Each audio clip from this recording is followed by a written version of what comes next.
Om Swastiastu. Halo semuanya, perkenalkan nama saya Putu Septaviani, absen 28 dari kelas 10 TKJ 2. Di sini saya akan presentasikan tentang bab 8 yaitu perangkat eksternal.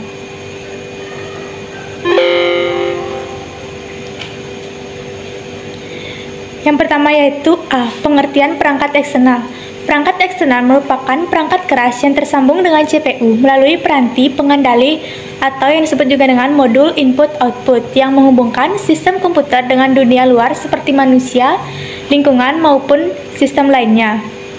Perangkat eksternal dapat digolongkan menjadi 3 jenis, yaitu yang pertama, machine readable, yaitu machine merupakan perangkat eksternal yang menghubungkan perangkat lain dengan komputer atau sebaliknya. Yang kedua, human readable, yaitu perangkat eksternal ini memiliki peran penting sebagai interface antara manusia dengan komputer.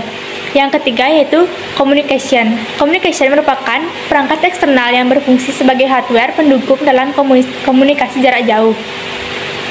Dalam bahasa teknis, port komputer dapat dibedakan menjadi 2 pengertian, yaitu yang pertama, port secara fisik, yang kedua yaitu port secara logika sebagai layanan service. Dan adapun gambar-gambar port PS2 seperti ini, dan port serial, port paralel, port VGA, port USB, port audio, dan port Ethernet. B. Input peripheral. Input device atau peranti pasukan merupakan perangkat yang berfungsi untuk menerima masukan atau instruksi dari luar komputer dan meneruskannya ke CPU untuk diproses lanjut. Peranti input dapat digolongkan menjadi 2 jenis, yaitu yang pertama, peranti input tidak langsung, dan yang kedua, peranti input langsung. Jenis peripheral masukan jika dilihat dari data yang diinputkan dapat dibedakan menjadi 5 jenis, yaitu yang pertama, peranti input pengetikan, dan yang kedua, peranti input petunjuk atau pointer. Pada peranti input petunjuk dapat dibedakan lagi menjadi 5, yaitu yang pertama, mouse. Mouse merupakan salah satu jenis alat pointer yang memiliki minimal 2 tombol di kiri dan kanan. Yang kedua, trackball.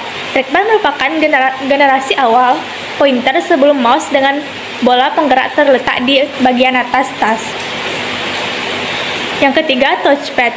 Merupakan peranti dengan area tertentu yang digunakan untuk menentukan koordinat pointer berdasarkan sentuhan jari. Yang keempat, touchscreen. Touchscreen merupakan jenis peranti masukan dengan pointer atau kursor yang ditentukan langsung oleh sentuhan jari pengguna pada layar monitor. Dan yang terakhir, digitizer, merupakan peranti input petunjuk atau pointer berupa lembaran menyerupai buku yang terhubung dalam komputer. C. Output peripheral. Output peripheral adalah peralatan yang berfungsi untuk menampilkan data, instruksi, dan informasi dalam bentuk teks, grafik, gambar, dan suara. Berikut adalah contoh-contoh beberapa peranti keluaran yang sering digunakan, yaitu yang pertama, monitor. Monitor merupakan peranti keluaran komputer yang dapat menampilkan output dalam bentuk teks, gambar, dan video. Yang kedua, speaker. Speaker berguna untuk mengubah sinyal digital menjadi sinyal analog dalam bentuk suara dengan memanfaatkan gerakan membran berdasarkan tegangan listrik yang mengalir pada kumparan kawat tembaga dalam magnet. Yang ketiga yaitu printer. Printer merupakan peranti keluaran yang menghasilkan data berupa cetakan pada media tertentu seperti kertas, kain, dan film. D. Storage peripheral. Storage peripheral merupakan peranti yang berfungsi untuk melakukan penyimpanan data. Yang pertama yaitu hard drive. Hard drive adalah salah satu jenis media penyimpanan yang memanfaatkan piringan kertas sebagai sarana menyimpan data dalam magnetik yang terpolarisasi. 2. USB flash drive adalah salah satu teknologi yang penyimpanan data versi terbaru. Dengan bentuk dan ukuran yang mini, media penyimpanan dengan inti memori flash yang terintegrasi dengan antarmuka, USB ini menjadi teknologi penyimpanan data yang menjanjikan di masa depan. Yang ketiga yaitu disk drive, yaitu peranti yang berfungsi untuk menggerakkan atau memutar disk atau piringan data. Dan yang selanjutnya, input output peripheral, yaitu Konsep kerja dari input-output periferal adalah kemampuan yang didukung oleh peranti dalam menerima setiap input data yang menuju kepadanya dan mengeluarkan data menuju peranti lainnya atau output. Contoh peranti input atau output yang dapat dijumpai pada komputer adalah sebagai berikut, yaitu yang pertama, NIC atau Network Interface Card.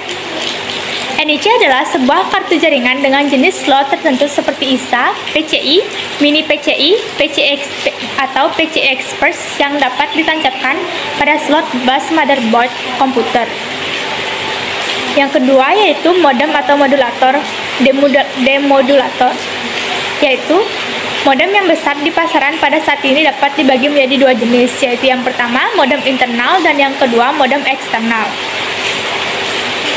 Sekian presentasi dari saya. Jika ada salah kata atau pengurangan kata, saya memaafkan sebesar-besarnya. Akhir kata, saya tutup dengan Prama Santi. Om Santi Santi Santi Om.